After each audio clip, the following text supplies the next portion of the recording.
अहिल्यानगर एकलव्य संघटना महाराष्ट्र राज्य यांच्या वतीने मौजे कापूरवाडी येथील आदिवासी भिल्ल महिला आणि पुरुष यांना जबर मारहाण करणाऱ्या आरोपींना तात्काळ अटक करून कारवाई करण्यात यावी या मागणीसाठी जिल्हाधिकारी कार्यालयासमोर धरणे आंदोलन सुरू केले असून या आंदोलनाला अन्याय निवारण निर्मूलन सेवा समितीच्या वतीने पाठिंबा देण्यात आला आहे। मौजे कापूरवाडी येथील किरकोळ कारणावरून तसेच जाणीवपूर्वक आदिवासी भिल्ल समाज महिला पुरुषांना जबर मारहाण करण्यात आली होती अशी तक्रार संबंधित पोलीस स्टेशनमध्ये दाखल केली असून कुठल्याही प्रकारची ठोस कारवाई न झाल्यामुळे एकलव्य संघटना महाराष्ट्र राज्य यांच्या वतीने जिल्हाधिकारी कार्यालयासमोर संस्थापक अध्यक्ष शिवाजीराव ढवळे यांच्या नेतृत्वाखाली जिल्हा कार्याध्यक्ष योगेश निकम यांनी धरणे आंदोलन सुरू केले असून लवकरात लवकर कारवाई न झाल्यास तीव्र आंदोलन करण्याचा इशारा संस्थापक अध्यक्ष शिवाजीराव ढवळे यांनी दिला आहे। या धरणे आंदोलनास अन्याय निवारण निर्मूलन सेवा समितीच्या वतीने संस्थापक अध्यक्ष अरुण रोडे यांनी पाठिंबा दिला असून पुढील काळात आदिवासींवर होणाऱ्या अन्यायाविरुद्ध कायम सोबत राहण्याचे आश्वासन दिले आहे। यावेळी मोहन गोलवाड, संदीप निकम, अनिल वाघ, रवींद्र माळी यांच्यासह आदिवासी समाज बांधव महिला मोठ्या संख्येने सहभागी झाल्या होत्या। गेल्या काही दिवसापूर्वी कापूरवाडी या नगरलगतच्या गावामध्ये तेथील गावगुंडांनी आदिवासी महिलांवरती जीवघेणा हल्ला केला। पुरुष कोणीही घरी नसताना त्या गावातल्या गावगुंडांनी त्या आदिवासी वस्तीवरती येऊन अमानुष पद्धतीने मारहाण केलेली आहे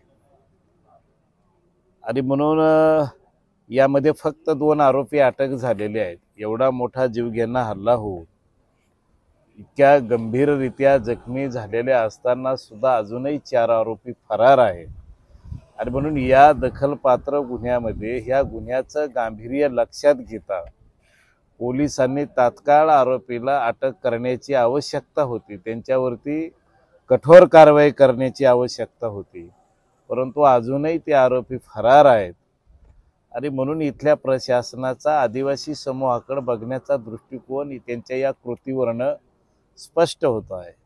ते मगाशी म्हटल्याप्रमाणे की आदिवासी या देशाचा मूळ मालक आहे। आदिवासींनी या देशातल्या नैसर्गिक साधन संपत्तीचं संवर्धन केलंय।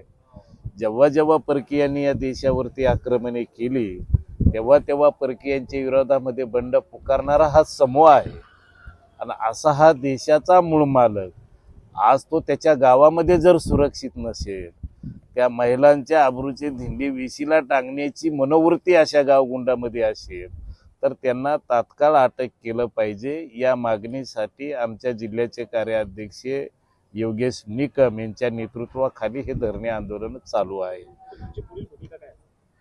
नाही, आता पोलीस या संदर्भामध्ये या आंदोलनाची दखल घेऊन काय कारवाई करतात या संदर्भामध्ये मी थोड्याच वेळात SP साहेबांशी बोलणार आहे आणि मग 1-2 दिवस त्या गोष्टीची वाट बघून याला एक व्यापक आंदोलनाचं स्वरूप आपल्याला करता येईल का?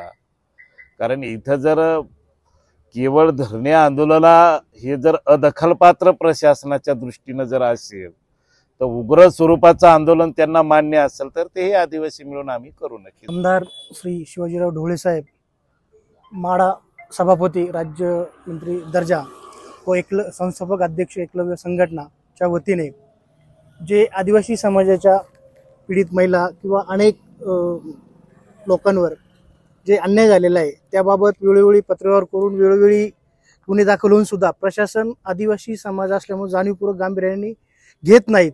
म्हणून आज त्या समाजाला आणि त्या पीडित कुटुंबाला न्याय मागण्यासाठी जर धरणे आंदोलन करावं लागत असेल तर यापेक्षा या प्रशासनाची